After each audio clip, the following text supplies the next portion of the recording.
Hello friends. कैसे हो आप सब लोग? मज़े में?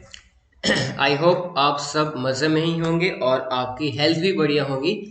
तो आप जो है इस लेक्चर में पढ़ने वाला है केमिकल प्रॉपर्टीज ऑफ ईथर। ये इस चैप्टर का लास्ट टॉपिक है जिसके अंदर हम लोग ईथर की केमिकल रिएक्शंस पढ़ने वाले हैं।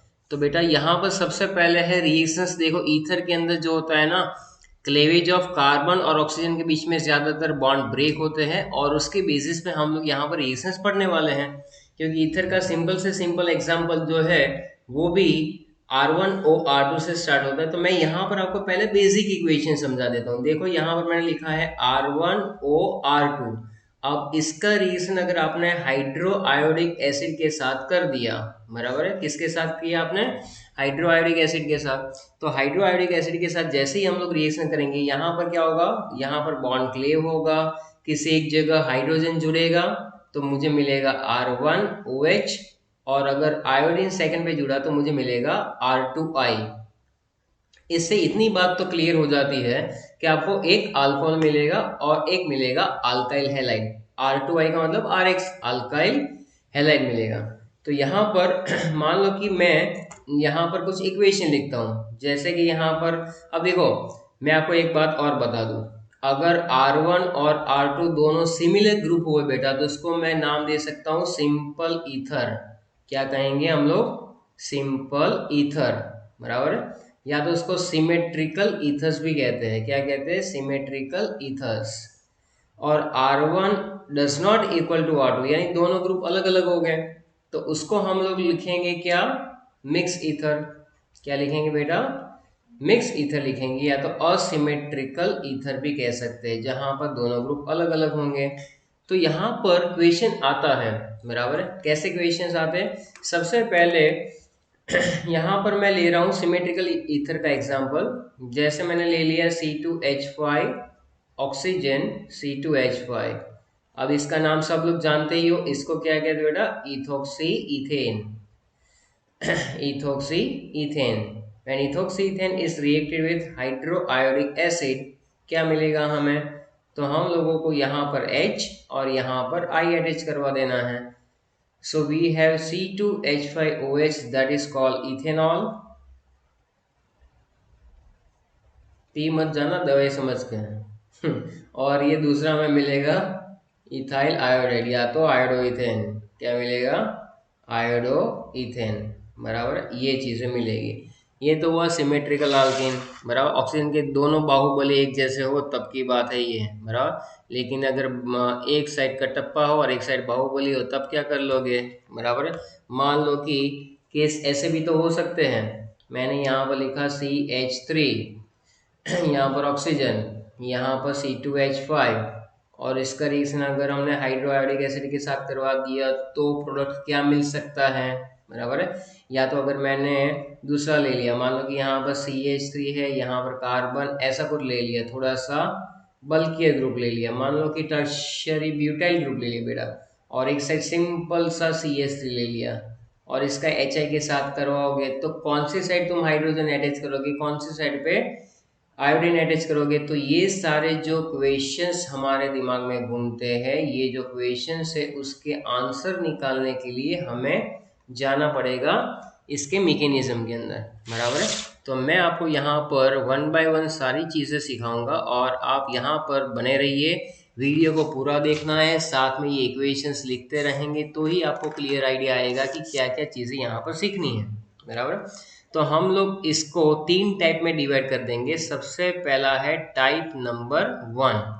टाइप नंबर 1 में क्या होगा बेटा? मैंने जैसे पहले बताया आपको कि R1O R2 में अगर दोनों ग्रुप जो है ना, R1 और R2 दोनों सिमिलर हुए, बराबर है, दोनों सिमिलर हुए, सिमिलर तो होंगे, बराबर, ये एक कहानी है।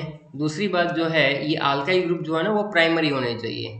दे they are primary, they are 1 degree, यानी कि प्राइमरी। अगर प्राइमरी होगा तो किस तरह से ये मैकेनिज्म काम करेगा, बराबर। प्राइमरी में ये मैकेनिज्म किस तरह से काम करता है तो वो हमें आज सीखना है, बराबर। टाइप नंबर 1 मैंने बता दिया है आपको। चलो उसके अंदर अभी अभी जो हमने रिएक्शन सीखा है उसी की बात करेंगे। तो सबसे पहले मैं ले लेता हूँ यहाँ पर CH3 CH2O CH2 CH3 when diethyl ether is reacted with hydro iodic acid. तो अभी अभी हमें मालूम देखो ऑक्सीजन के साथ जो अटैच है वो सिर्फ एक कार्बन के साथ अटैच है, यानी कि यहाँ पर दोनों साइड जो है प्राइमरी कार्बन है। तो आप किसी भी एक कार्बन के साथ यानी किसी भी एक पार्ट के साथ हाइड्रोजन, किसी भी एक पार्ट के साथ आप आयोडीन अटैच करवा सकते हो। तो दोनों केस में अगर आपने कहीं पर भी हाइड्रोजन और कहीं पर भी आयोडीन अटैच करवा भी दिया बाय चांस, तो आपको एक मिलेगा मॉलिक्यूल इथेनॉल का बेटा। हाँ जी।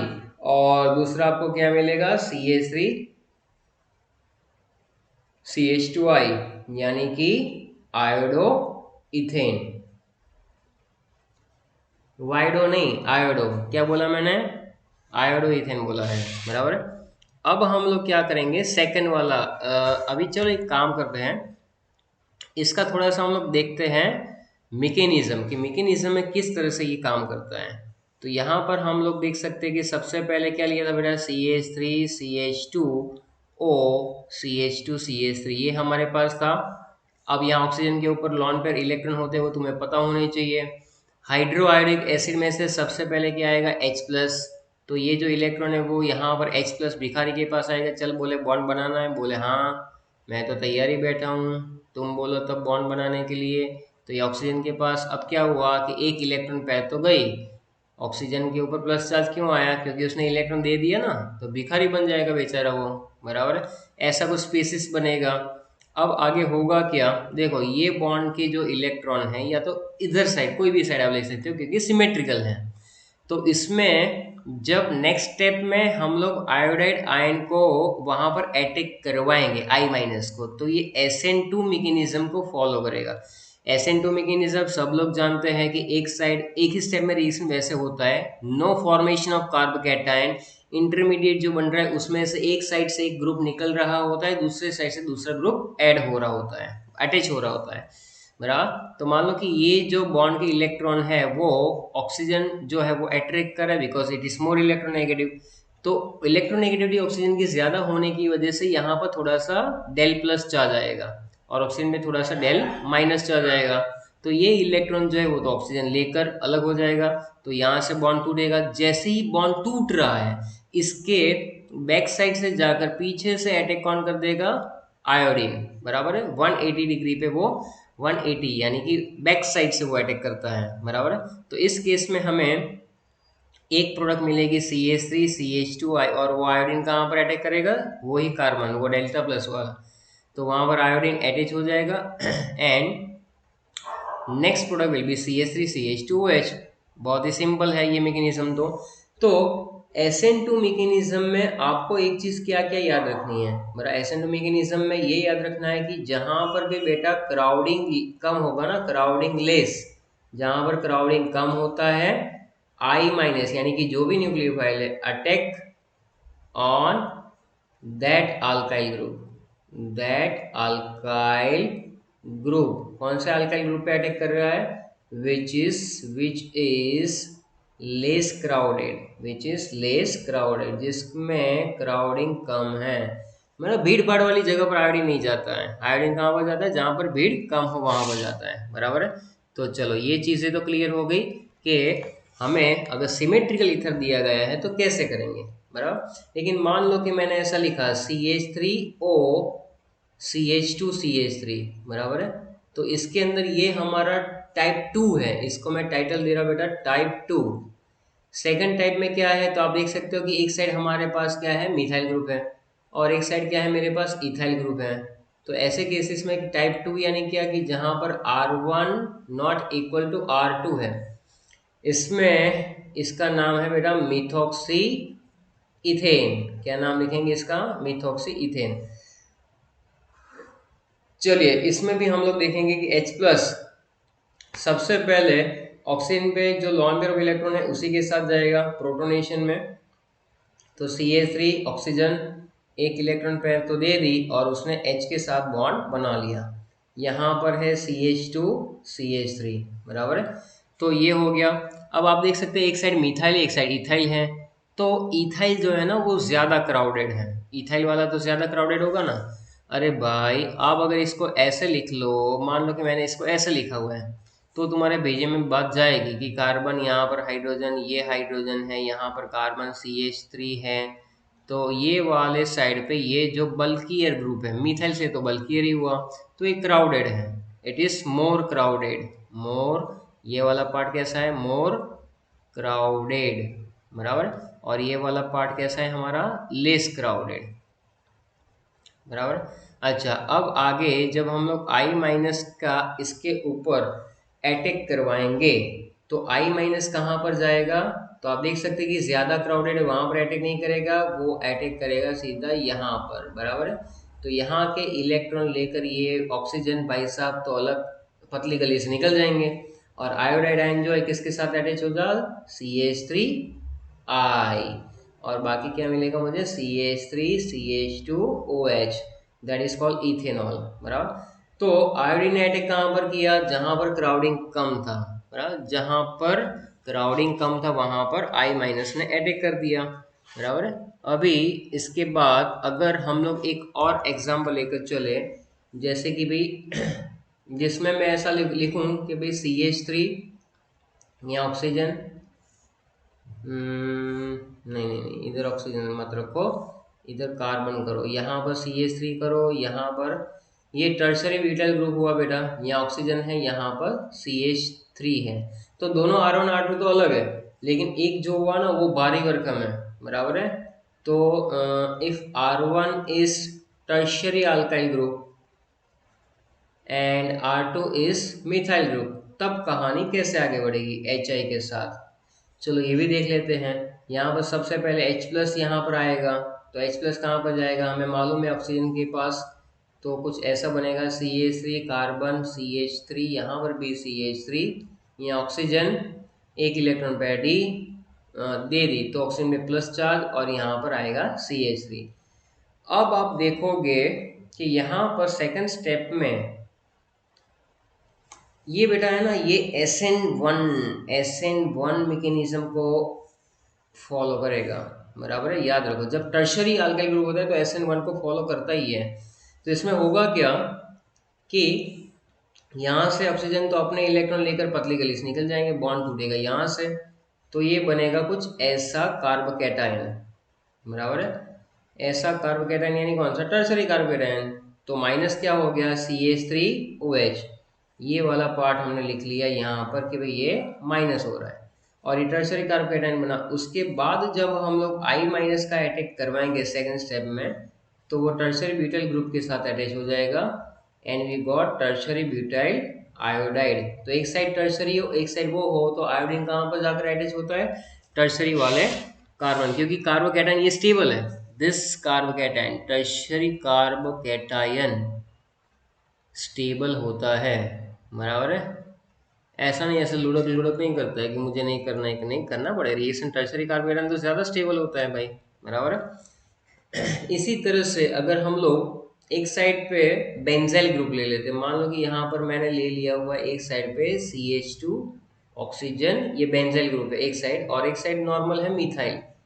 अब इसका जब HI के साथ रिएक्शन करेंगे तो सबसे पहले वापस H प्लस हमारा मस्त है, वो सीधा जाएगा कहाँ पर, ऑक्सीजन के पास, तो यहाँ पर रहेगा CH2, यहाँ पर O, यहाँ पर H, यहाँ पर प्लस, यहाँ पर CH3।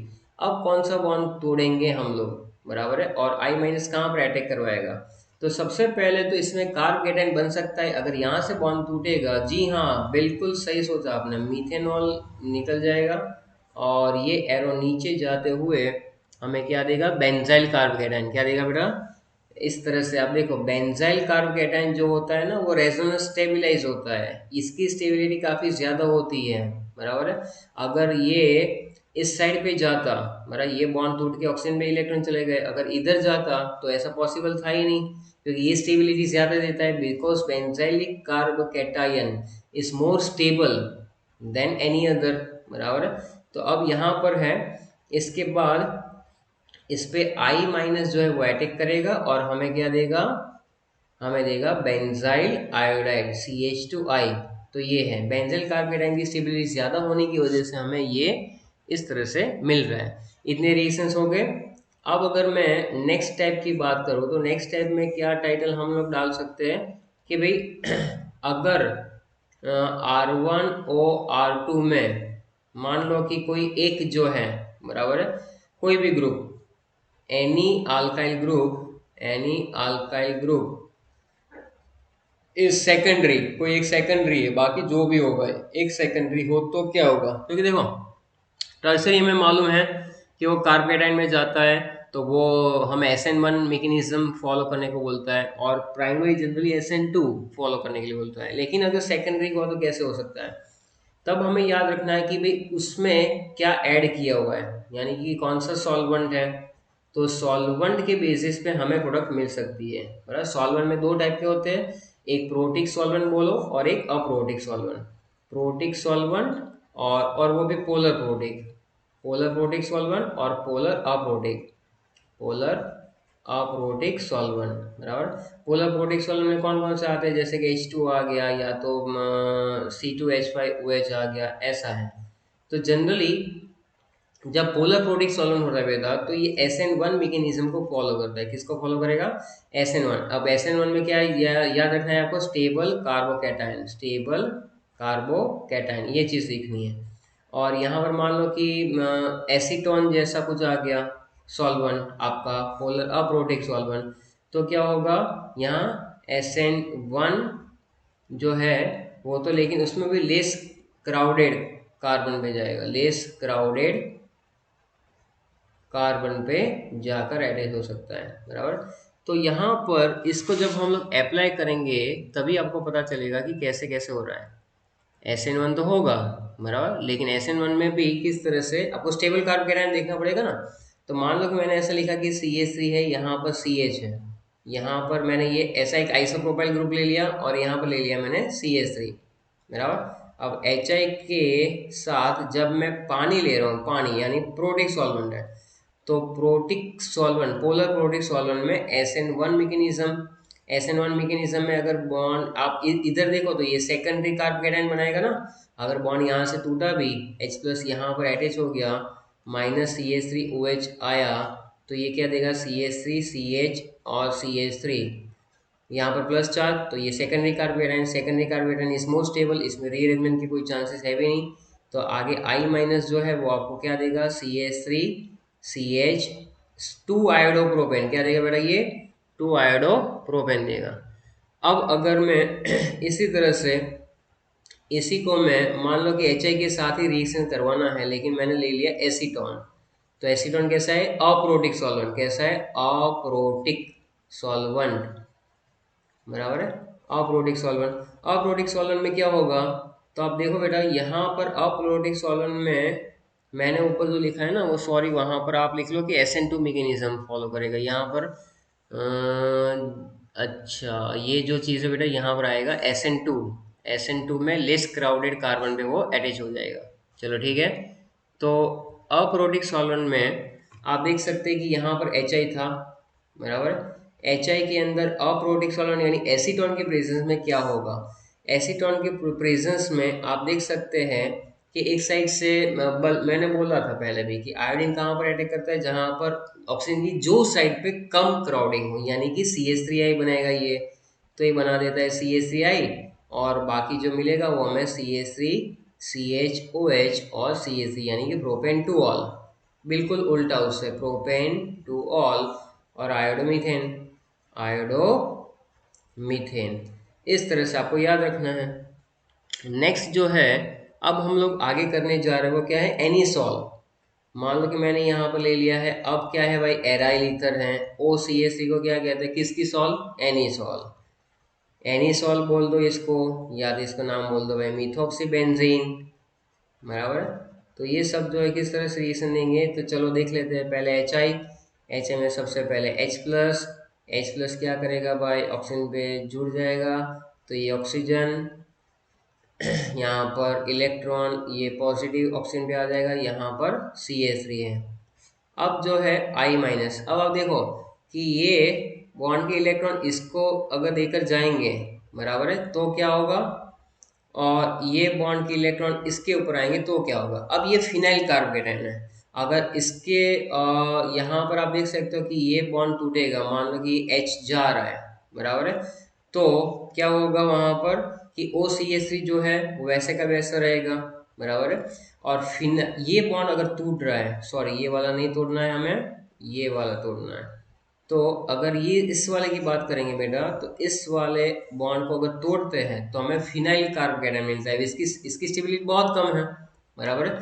तो I माइनस जो है वो क्या करेगा, यहाँ पर अटैक करेगा, SN2 मैकेनिज्म फॉलो होगी और वो बनाएगा CH3I। और दूसरी बात है कि वो बाकी जो है फिनॉल एज इट इज रहेगा। क्यों ऐसा हो सकता है, क्योंकि ये बॉन्ड क्यों नहीं टूट सकता है, ये ऑक्सीजन और कार्बन के बीच का बॉन्ड नहीं टूटने का एक रीज़न ये भी है कि ये एक तो रेजोनेंस स्टेबलाइज होते हैं, रेजोनेंस इसमें शो होता है, बराबर।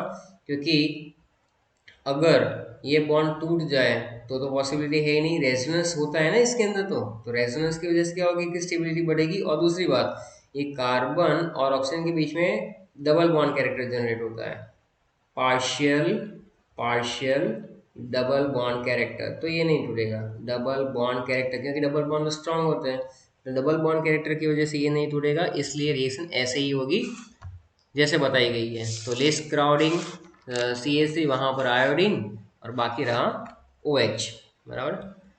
फिर एक और चीज़ है कि reaction of ethers with access of hydroiodic acid, जब HI बहुत ज़्यादा ले लिया हो तब क्या होगा। तो मैं एक जनरल इक्वेशन लिखता हूँ। सबसे पहले है मेरे पास R1O R2, बराबर है, और इसका एक्सेस HI यानी 2HI मैं लेकर करता हूँ, बराबर है। तो कुछ भी हो ना, इसमें एक चीज़ याद रखना कि अल्काइल हेलाइड ही मिलेगा आपको। तो यहाँ पर R1 भी I के साथ जाएगा और R2 भी I के साथ ही जाएगा, और बाकी क्या होगा, ये दो हाइड्रोजन इस ऑक्सीजन को लेकर एक पाउच पानी बना देंगे। सिंपल, इतना याद रखना है और कुछ नहीं करना है। क्यों, तो ये इस तरह से भी हो सकता है, सोचो यहाँ पर R1O R डैश है, बराबर है। पहला मॉलिक्यूल जब आपने HI का लिया तो कोई भी एक साइड पे R1I मिला, बराबर, यहाँ पर आयोडीन आया, यहाँ पर H, तो क्या मिलेगा मुझे, R डैश OH या तो R2OH, what ever it will be, बराबर, जो भी समझो भाई इसको। और अभी आगे क्या होगा कि नेक्स्ट स्टेप में ये स्मॉल a है, स्मॉल b है, जब R डैश OH की बात आएगी ना वापस HI के साथ, तो भी हमें क्या मिलेगा, RI प्लस H2O, यानी R dash I plus water. So make sure when in your question excess HI with ether, then the final product will be alkyl iodide. Always ये चीज आपको दिमाग में फिट करके रखनी है। अब इसके बेसिस पे कुछ एग्जांपल्स देख लेते हैं। मान लो कि ये एग्जांपल ले दिया कि CH3O C2H5, बराबर है। तो यहाँ पर HI है, एक्सेस में है, बराबर है। तो क्या मिलेगा, CH3I plus C2H5I plus water. बहुत ही सिंपल है, यहाँ एक आयोडीन, यहाँ दूसरा आयोडीन, 2HI, ये दो हाइड्रोजन इधर, तो ये पानी दे देगा आपको, बराबर है। इसके बाद नेक्स्ट इक्वेशन में अगर हम लोग ऐसा लिखेंगे, भाई एक साइड टर्शियरी ब्यूटाइल ग्रुप ले लो, कौन सा, टर्शरी ब्यूटाइल ग्रुप, यहाँ ऑक्सीजन, यहाँ पर CH3 और HI करके जहां पर भी लिखा हो कि एक्सेस, तो कुछ करना ही नहीं है, tertiary butyl iodide, tertiary butyl iodide plus methyl iodide plus water. फिर है आपके पास ऐसा कुछ बेंजीन, बेंजाइलिक ग्रुप है, ऊपर CH2 है, बेंजाइल ऑक्सीजन के एक साइड है तुम्हारा मिथाइल ग्रुप, तो भी 2HI, बराबर, यहाँ पर भी 2HI, ये याद रखो, और एक्सेस में ले रहे हैं हम लोग। तो वैसे केसेस में भी हमें क्या मिलेगा, benzyl iodide CH2I plus CH3I plus water, यानी कि benzyl iodide, methyl iodide and water. लेकिन अगर यहाँ पर आपके पास ऐसा कुछ है OCH3, अब जरा ध्यान से देखो बेटा, यहाँ पर बेंजीन से सीधा CH2 अटैच नहीं है, ऑक्सीजन है बाद में CH3 है, तो ऐसे केसेस में जब हम लोग हाइड्रोआयोडिक एसिड के साथ रिएक्शन करेंगे, चाहे वो एक्सेस भी हो, तो लेस क्राउडेड जो है वहां पर आयोडीन अटैच हो जाएगा, बराबर है। और हमें क्या मिलेगा, CH3I प्लस फिनॉल। इसमें कोई चेंज नहीं है, जो आगे समझाया था एज इट इज ही जाना है, बराबर। ये क्वेश्चन है। फिर हम लोग अब सीखेंगे रिएक्शंस ऑफ एनिसॉल। जी हाँ, ये लास्ट है तुम्हारा, ये लास्ट है, तो इसको अच्छे से सीखो। पहली बात कि एनिसॉल के अंदर जो अल्कोक्सी ग्रुप रहता है, मान लो कि मैं मिथॉक्सी बेंजीन का रिएक्शन करना सीखना चाहता हूँ, तो मिथॉक्सी ग्रुप में OCH3 जो है वो क्या है, ऑक्सीजन के ऊपर ये इलेक्ट्रॉन के पैर हैं, तो OR यानी कि अल्कोक्सी ग्रुप, अल्कोक्सी ग्रुप क्या करता है, it is ortho para directing group, ortho para directing group. So so it increase electron density into benzene ring, benzene ring यानी बेंजीन रिंग के अंदर क्या करेगा, वो इलेक्ट्रॉन की डेंसिटी बढ़ाएगा। And activate benzene, and activate benzene for electrophilic substitution reaction. यानी ये सारी के सारी सब्स्टिट्यूशन रिएक्शन ही देगा, बराबर है। तो इलेक्ट्रॉन डेंसिटी इंक्रीज करता है, लेकिन सबसे ज्यादा कहाँ पर, ऑर्थोपेरा पे। इसके आप रेजोनेंस स्ट्रक्चर्स भी ड्रॉ करके समझ ही सकते हो, जो 11 में आपने किए ही होंगे। अब यहाँ पर मैंने ले लिया, मान लो कि OCH3। अब इसका सबसे पहला रिएक्शन हम लोग करवा रहे हैं किसके साथ, तो इसका पहला रिएक्शन ले लेते ब्रोमिनेशन Br2, बराबर है। Br2 in the presence of acetic acid होगा, बराबर है। एसिटिक एसिड ले सकते हैं, कई बार लेते हैं, यहाँ पर CH3C लिखा हुआ होता है, बराबर है। ना लिखा हो तो कोई टेंशन नहीं लेने का। Br के बीच में बॉन्ड ये जो है ना वो ब्रेक कर देगा, और Br प्लस मिलेगा, क्या मिलेगा, Br प्लस। तो ये जो Br प्लस है वो OCH3 यहाँ पर तो था ही, एक मिलेगा Br ब्रोमीन पे, सॉरी ऑर्थो पे, और एक हमें मिलेगा पैरा पे। तो OCH3 और यहाँ पर पैरा वाली प्रोडक्ट मिलती है, तो ये जो है ना वो माइनर होती है, और पैरा वाली स्टेबल होती है, तो वो मेजर प्रोडक्ट मिलती है, बराबर है। तो ये मेजर प्रोडक्ट क्यों मिलेगी, क्योंकि सीधी सी बात है कि दोनों ग्रुप जितने दूर होंगे उतना स्टेरिक हिंड्रेंस कम होगा, यानी रिपल्सन कम रहेगा, तो स्टेबिलिटी बढ़ेगी। ओके, तो इसको क्या लिखेंगे, ऑर्थोब्रोमाइनिसॉल, और इसको मैं क्या लिखूंगा, पैरा ब्रोमो एनिसॉल। चलो ठीक है। इसके बाद नेक्स्ट रिएक्शन में मैं अगर ले लेता हूँ नाइट्रेशन में कौन सी जोड़ी है, HNO3 है, और उसका प्यारा बंधु H2SO4। अब इसमें से इलेक्ट्रोफाइल जो NO2 प्लस बनता है, तो बट ऑब्वियस है कि NO2 प्लस ही अटैच होगा। तो NO2 प्लस कहाँ कहाँ पर अटैच होगा, वापस वो NO2 एक बार ऑर्थो पे, और प्लस करके एक बार पैरा पे। तो आप देख सकते हो कि बहुत ही सिंपल से रिएक्शन है, और इसमें भी कोई हाइड्रोजन बॉन्ड तो बनना नहीं है, तो मेजर प्रोडक्ट पैरा वाला ही बनेगा, बराबर है, पैरा वाला। इसका भी नाम लिख सकते हैं ऑर्थो नाइट्रो एनिसॉल, या तो मिथॉक्सी बेंजीन लिख लो भाई, बराबर है। और यहाँ पर क्या लिखेंगे, पैरा नाइट्रो एनिसॉल। चलो नेक्स्ट रिएक्शन में हम लोग आगे बढ़ेंगे, जहां पर वो रिएक्शन जो है वो आगे जा रहा है, फ्रीडल क्राफ्ट अल्काइलेशन। अल्काइलेशन में क्या यूज होगा, CH3Cl in the presence of anhydrous AlCl3। तो यहां से निकलेगा CH3 प्लस, और वो CH3 प्लस अटैच हो जाएगा एक बार ऑर्थो पे और एक बार पैरा पे। इसका नामकरण तुम खुद लिख सकते हो, बराबर, बहुत इजी है। और लास्ट रिएक्शन, इसके साथ ये चैप्टर समाप्त होता है। तो लास्ट रिएक्शन जो है वो मैं यहाँ पर आपको लिखवा रहा हूँ। लास्ट रिएक्शन कौन सा है, फ्रीडल क्राफ्ट एसाइलेशन। क्या है बेटा, Friedel Crafts acylation. So on the last note of this chapter, clapping, Friedel Crafts acylation. Acylation में क्या यूज होता है, CH3COCl in the presence of anhydrous AlCl3, बराबर है। तो यहाँ पर ये जो पार्ट है उसमें OCH3 और यहाँ से COCH3 वाला पार्ट अटैच हो जाएगा। यहाँ पर कीटोन ग्रुप ज़्यादा रिएक्टिव है, प्राइमरी फंक्शनल ग्रुप है, तो उसके बेसिस पे नॉमेनक्लेचर करेंगे OCH3 और यहाँ पर आएगा COCH3। तो इसमें क्या लिख सकते हैं बेटा, इसमें लिख सकते हैं ऑर्थोमिथोक्सी एसिटोफिनॉन,